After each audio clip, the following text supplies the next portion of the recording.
elimden ayırma ellerim. Sen için açılır güllerim. Yandırma beni Mecnunum ben senin, hayranım ben senin, canımdan söyünüm vefadarım ben senin.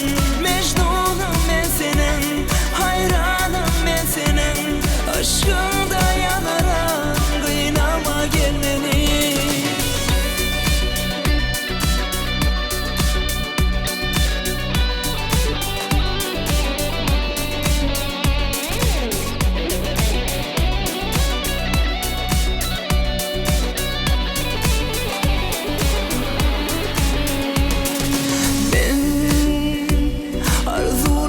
Sana bağlasam, sarılıp keşfine ağlasam,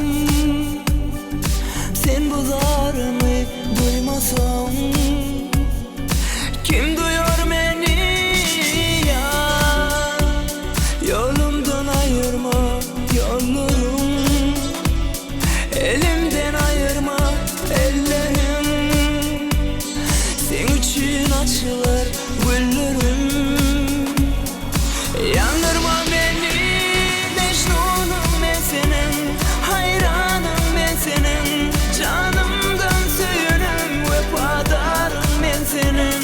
Mecnunum ben senin, hayranım ben senin, aşkında yanarım, kıynama gel beni.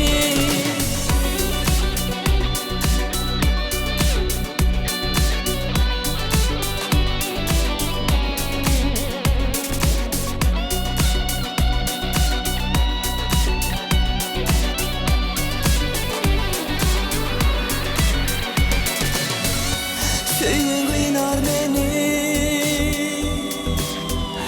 kalbim ister seni, yürek kuysa yar yaram, seni söyler.